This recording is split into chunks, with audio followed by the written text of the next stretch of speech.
Các bạn, hôm nay mình sẽ hướng dẫn cho các bạn về cách tạo cái bản vẽ isometric, thì gọi là bản vẽ 3D kèm với mặt bằng và hoặc mặt cắt. Thì cái bạn thấy đây là một dạng của isometric, thì được đánh tác và dim này nọ, rồi đánh text để chỉ vào đây là những đối tượng gì trên bản vẽ. Bây giờ mình sẽ đi vào một cái view mặt bằng, mình có một cái view mặt bằng thì mình làm như thế nào. Giả sử như ở đây không, cái view mặt bằng này mình đã đánh tab hết rồi.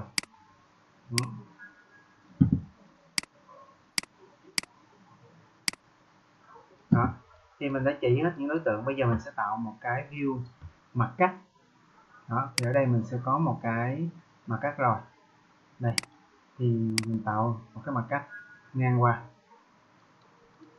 Đó, nó thể hiện cái phòng máy chiller này. Đây, như thế này.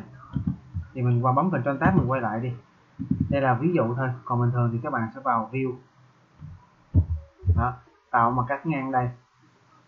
Vậy đây mình sẽ dùng lệnh copy, mình sẽ lấy cái view này, khỏi cần phải tạo mới, nó sẽ lấy luôn cái thuộc tính của cái view đó. Thì lý do làm như vậy á, là một phần đó là ba cái này nó gần như giống nhau, nó là typical rồi, nó là giống nhau hoàn toàn.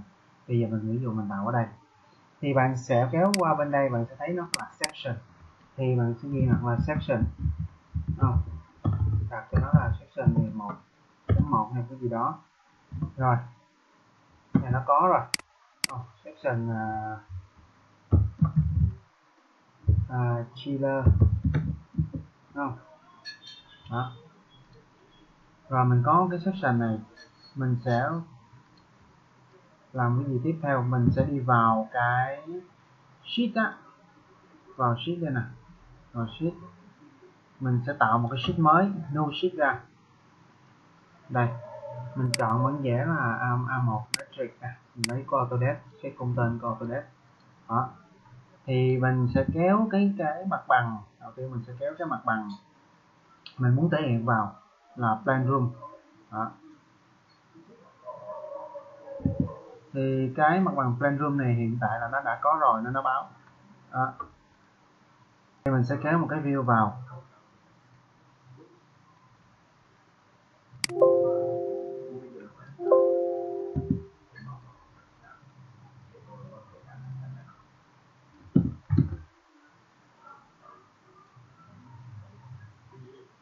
Đó, bạn chờ một tí. Đây, đây là bản vẽ A1, không? Giả sử như mình crop view, mình có thể crop cái view này lại. Đây là mình chỉ làm tượng trưng cho một cái view, này là view mặt bằng. Đó, mình có thể crop cái view này. Đó, mình thấy không? Thì mình giả sử như kiến trúc ở đây mình không có lót kiến trúc vào, nó rất là nặng, thì mình bỏ kiến trúc, mình có thể dùng cái crop view này mình cắt như thế này. Đó, mình trim nó lại, không? Là cái crop view mình nó sẽ như thế này, mình sẽ cắt mất cái phần này. Đó, mình thấy không? Còn những cái tag này nè, chỗ này đó thì mình cứ để. Rồi bây giờ mình sẽ thể hiện cái gì tiếp, mình detected view nó ra. Thì ở đây á, mình sẽ thể hiện cái gì, no title, đúng không? Để coi nó có cái title hay không. Là show title là mình copy key ra, mình show nó là title, mình bỏ nó đi, có một loại là thôi. No title, mình phải có cái title. Yes, nó rồi. Là nó show cái title ra không, thì bạn phải đặt cho nó một cái title nào đó. Đó, mình đặt nó. Rồi thì ở đây á là mặt bằng, mình thể hiện một cái view mặt cắt, mình phải thể hiện đây là cái view này, thì bạn sẽ qua bên cái view mặt cắt á. Đó, trên cây thư mục á là mình có rồi. Bây giờ mình sẽ, đó là cái view này. Bây giờ mình thoát ra, mình sẽ lôi nó qua, kéo nó qua, muốn ráo ra mình phải detect view khỏi cái view này, thoát khỏi view này, kéo nó qua.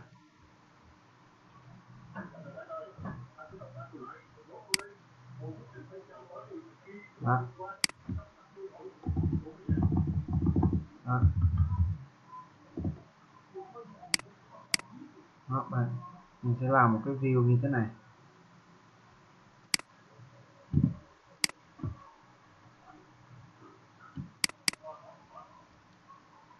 Ở đây mình sẽ nó trùng, mình vô mình tắt bớt đi cái Revit của nó. Bây giờ mình sẽ để mình tắt hết đi. Đây, nếu mình có cái gì đó thì mình mở ra, ví dụ như đó, nên nó có ạt, nó có cái mô đồ ạt thì mình sẽ mở mô đồ ạt lên cho nó hiện cái phần kiến trúc đó. Tại vì kiến trúc nó đang bị nốt lót như thế này. Đây nó nốt lót nè, nó chưa load được cái này thôi, cái phần này nó không có bỏ vô nên mình không có lót vô, mình cứ tưởng tượng như sẽ có kiến trúc, đúng không? Rồi như vậy. Rồi bây giờ mình sẽ làm tiếp gì? Mình phải làm tiếp cái phần vào đây nè, bạn bấm vào cái view này, bạn sẽ dùng cái edit nè,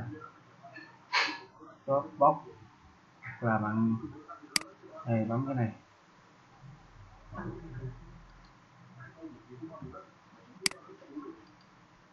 Nó sẽ có ra một cái scrub body view.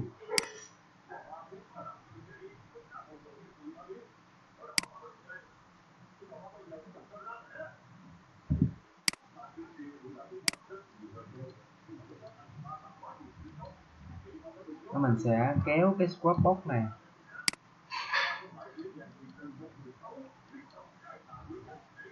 Cái cách này thấy có vẻ nó hơi không ok lắm, mình sẽ quay trở về, mình bấm vào đây, mình quét đây, đơn giản hơn.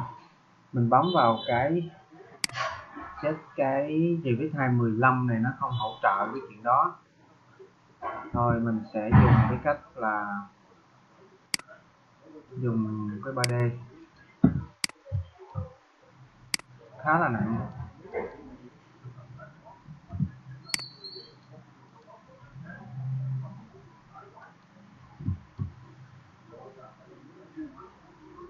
Bỏ cái chức năng này đi.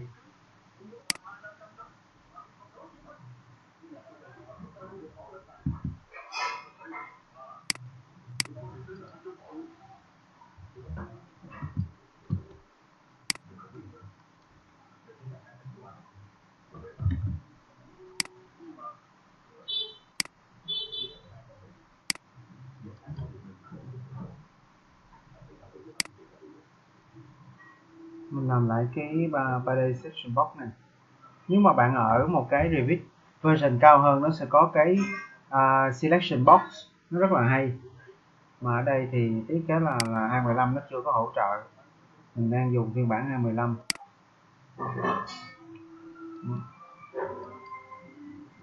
Hơi nặng. Rồi nó ra đây. Đó, nó ra cái view như thế này. Thì bây giờ mình sẽ VG nó, mình làm sạch cái view này. Bạn sẽ vào đây là những cái scope box này, mình sẽ làm sạch cái view này. Thì mình vào scope box, mình bỏ nó đi. Thứ nhất mình sẽ làm sạch cái view này, không? Cái view đang rất là bự, không?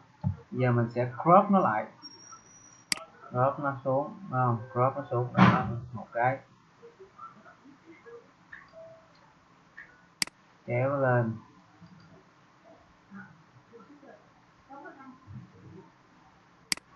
đó, kéo nó qua. Mình chỉ thể hiện một ô thôi, thấy không? Đó, kéo tới đây.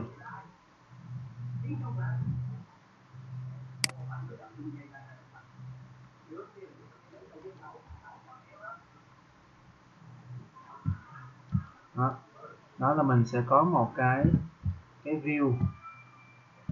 Đây nào, thấy không, nó cắt đứt này không? Mình sẽ kéo nó ra cho nó full cái view đó.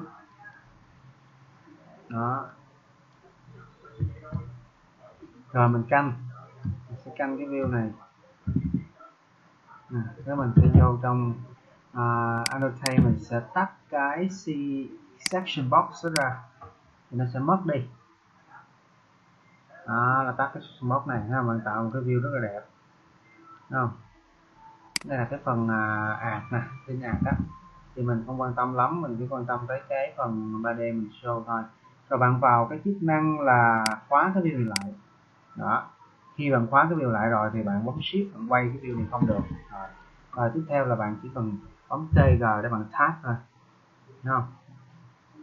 Tag.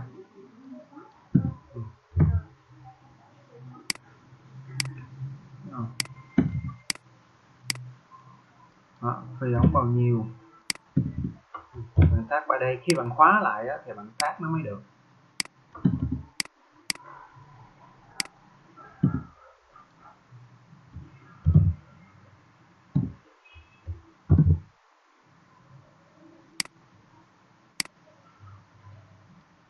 Ở đây á, mình không dùng tag để tag cho những cái này. Ví dụ mình đặt là text, bấm đây để text xuống, AVS bar, đó mình ví dụ không.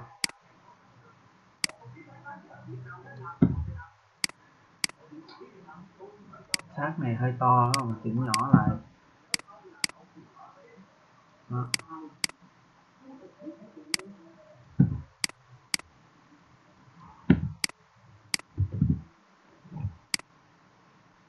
Đó, mình chỉ vào đây.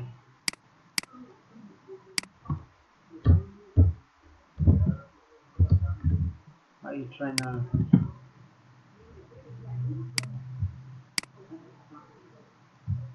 Đó, chỉ vô đây, đó là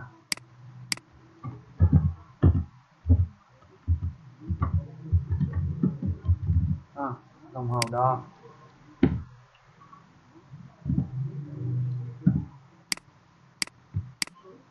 Để bên đây á, này kéo qua đây, chỉ vô đây, hoặc là bạn bỏ đi, đến đây.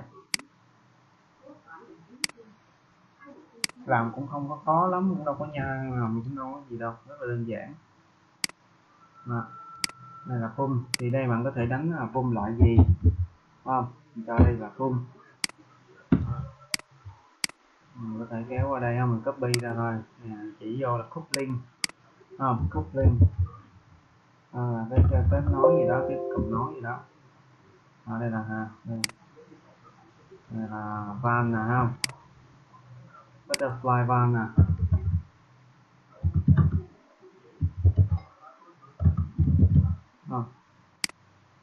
Nó là một dạng gì đó, thì tag mình phải tag tiếp, rồi chỉ vô đây là máy chiller.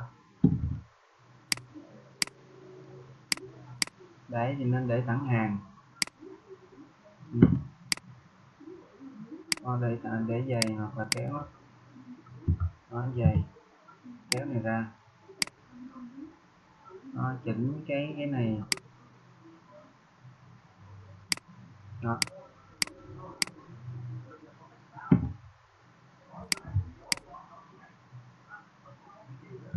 Thì đây bỏ đi, hoặc là chỉnh có cái này nữa, có em thích thì làm cho đẹp hơn, sau đó tùy mình.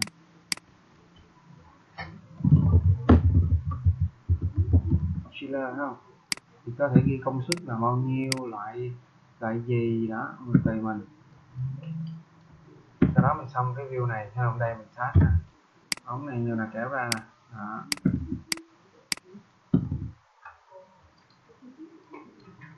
Nhưng mà ở đây mình thấy cái view này nó chưa ok, mình muốn khách bỏ cái này, mình sẽ vào mở cái section box đó lên, cái kéo nó sát vào tí, không, nó chưa từ từ nó mất, là kéo vô, nó chưa có cắt hết cái máy chiller bên kia, cái bình dầu đó, mình sẽ cắt bỏ luôn. Đó, thì các bạn sẽ coi cái view mình nó đẹp. Ở đây mình sẽ chỉnh, ra đây mình chỉnh chế độ là realistic nè, hay mình để shade nè, đó, không, tùy mình, thấy không? Rồi vậy thôi. Rồi mình thấy nếu ổn rồi, mình có thể điêm hết kích thước, bơm rồi support gì đó, khớp nối mềm gì đó hết rồi thì ok. Mình chỉ cần vào cái view đó, mình làm gì, mình sẽ đặt cho nó một cái tên. Ở đây bạn nhìn, mình đặt cho nó cái tên không, copy ra mình đặt cái tên nó là isometric chiller water.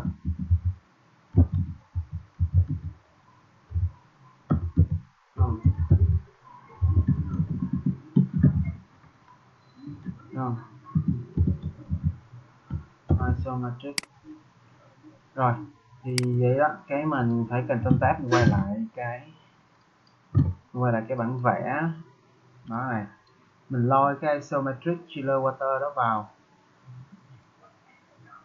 Thì đây mình có làm sẵn không, giả sử mình lôi vào đây, bạn không vào được do nó đang active cái view này, thì giờ mình sẽ detective nó, mình kéo cái view tạo vào,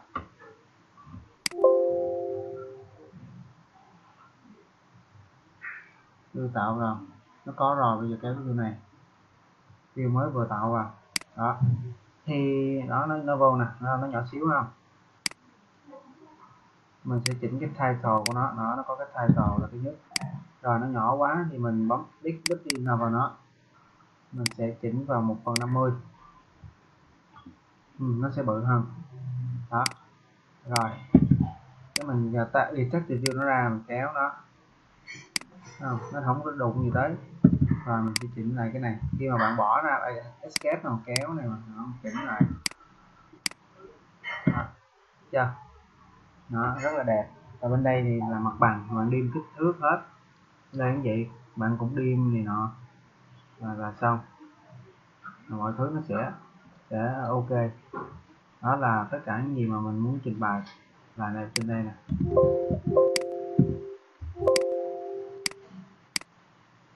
Đó, trên đây cũng vậy nè. Thì có nhiều view trở lên là mình sẽ có title, mình phải để rồi. Đó là phần hướng dẫn về cách tạo bản vẽ isometric. Cảm ơn các bạn đã theo dõi. Các bạn thích thì like, subscribe, đăng ký kênh để mình có những cái tip khác nhau và những cái điều rất là hay về Revit. Cảm ơn các bạn đã theo dõi.